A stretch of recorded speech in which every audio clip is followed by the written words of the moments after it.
Sir मेरा ये आखिरी अटेम्प्ट है, क्या इस बार मेरा पेपर निकल जाएगा?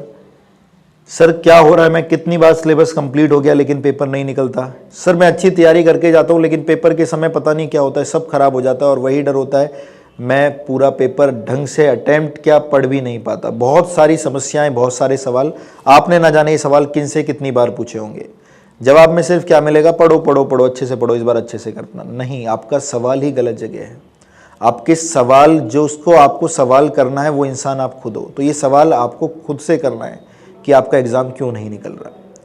बाकी हर इंसान आपको युद्ध की स्ट्रेटेजी बनाएगा कि जाइए भैया युद्ध पर ये सामान लेके जाइए, लेकिन अंत में वो युद्ध पर अकेले आपको जाना है। तो ये पेपर से आपका युद्ध ज़िंदगी भर ना चले, इसका एक टाइम इंटरवल बनाएं ताकि आप अपने आने वाली लाइफ को अच्छे से जी पाएं। समस्या पता है क्या है? समस्या यह है कि शायद आपने कभी खुद से बात ही नहीं करी। आपकी सारी शिकायतें सिर्फ दूसरों से हैं। कभी एक बार खुद को अप्रिशिएट करके देखिए अच्छे कामों से, खुद की पीठ थपथपाइए अगर कुछ अच्छा किया है तो। अगर कभी खुद से ऐसी नाकामियाँ भी हुई है, खुद से ऐसा लगा है कि ये तो अच्छा करना था, तो खुद को डांटिए भी, खुद को हल्की सी सजा भी दीजिए।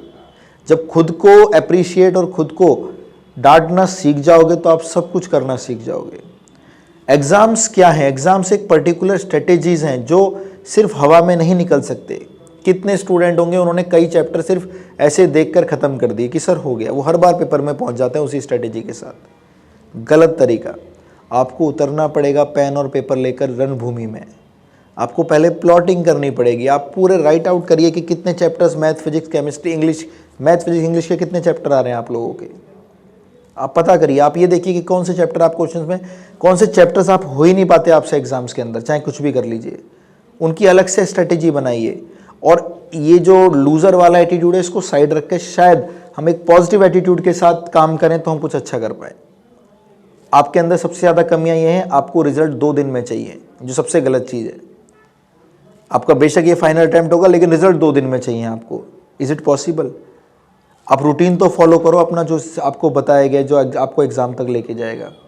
रिजल्ट्स आने में समय लगता है, सिकंदर बनने में समय लगता है, लेकिन वो जो रास्ता सिकंदर तक आपको बना कर लेके जाएगा उस रास्ते पे चलो तो सही। वो रास्ता ही अपने आप में एक बहुत मेहनत वाला रास्ता है। उसके ऊपर चलने का जिगर किसी के ऊपर नहीं है, वो जिगर नहीं कर पाएंगे, लेकिन हाँ सिलेक्शन दिलवा दो। तो बच्चों समझो चीज़ों को। कहानी कहाँ ख़राब होती है? कहानी ख़राब होती है जब आप खुद से किए गए वादों को ही छोड़ देते हैं। बताइए, ज़िंदगी में सारे वादे जो दूसरे से किए गए शायद पूरे हो ना हो, वो रिग्रेट चल जाएगा, लेकिन खुद से किए गए वादे कैसे कैसे भुला पाओगे? खुद से किए गए जो झूठ बोले खुद को, वो कैसे भुला पाओगे? तो समय लीजिए, एक बार समय लीजिए, बॉडी को एकदम रिलैक्स करिए, माइंड को एकदम रिलैक्स करिए।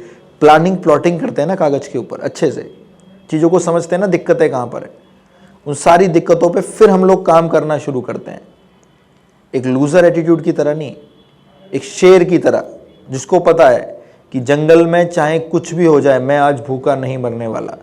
तो चाहे एग्ज़ाम कितना भी टफ हो जाए, चाहे कितने भी लोग इसमें पार्टिसिपेट करें, मेरी एक सीट सिर्फ मेरी है और उसके लिए जो भी बनेगा वो मैं करूँगा। एक्सक्यूज़ेस नहीं दूंगा, एक्सक्यूज़ेस फॉर लूजर्स। मैं हर एक चीज़ करूँगा जो मुझे इस एग्ज़ाम के अंदर सिक्योर रैंक दिलवाएगी, मेरा सिलेक्शन करवाएगी। और मेरा सिलेक्शन का इंतज़ार मुझसे ज़्यादा मेरी माँ को है, मेरी फैमिली को है।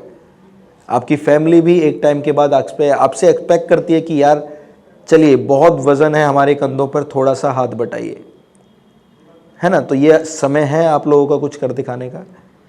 मैं आपको बेटर के लिए गाइड करता हूँ ताकि बेहतर से बेहतरीन की तरफ आपका सफ़र चले। हम कोशिश करते हैं आपसे कि आप ज़िंदगी भर अच्छी लाइफ जिए। हर किसी को अच्छा जीवन जीने का अधिकार है। हर किसी की फैमिली में एक जनरेशन ऐसी आती है जो सेक्रीफाइस करती है और एक जनरेशन ऐसी आती है जो उस सेक्रीफाइस को मेहनत में कन्वर्ट कर कर अपने आने वाली सारी पीढ़ियां बदल देती है। तो शायद आपके माता पिताजी वो जनरेशन थी जिन्होंने सब कुछ सेक्रीफाइस किया, उन्होंने समर्पण किया, उन्होंने वो सब चीज़ें नहीं करी जो आप आज कर रहे हो। उन्होंने वो लाइफ एंजॉय नहीं करी, छोटी छोटी खुशियों में अपनी खुशियाँ बनाते चले गए। शायद आप में वो खुशियाँ देखते हैं और अब आपकी बारी है वो जो सेक्रीफाइस, जो उन्होंने समर्पण किया, उसको सब कुछ बदल देने की। तो अपने कंधों पर भार लीजिए, रिस्पॉन्सिबिलिटी दीजिए अपने आप को, एक्सक्यूज़ेस से दूर रहिए। ग्राउंड लेवल पे उतरिए, प्रैक्टिकल रहिए, चीज़ों को प्लानिंग प्लॉटिंग करके लिखिए। लिखने से आपको अपनी समस्याएं हर दिन दिखेंगी, सिर्फ दिमाग में रखने से समस्याएं भी एक दिन गायब हो जाती हैं। तो मैं समझता हूं जो मैंने आपको यहाँ बातें बोली होंगी आपके दिल पर लगी होंगी, और अगर कुछ विद्यार्थियों के दिल पर लगने से अगर उनका रिजल्ट अच्छा होता है तो मैं अपनी वीडियो को साक्षात मानूंगा कि मेरा ये पर्पज़ जो मैं चाहता था वो पूरा हुआ। ऐसी कई सारी वीडियोस लेकर मैं आप लोगों के सामने आता रहूँगा। मेहनत करते रहिए, अपना भविष्य उज्ज्वल करिए। जय हिंद।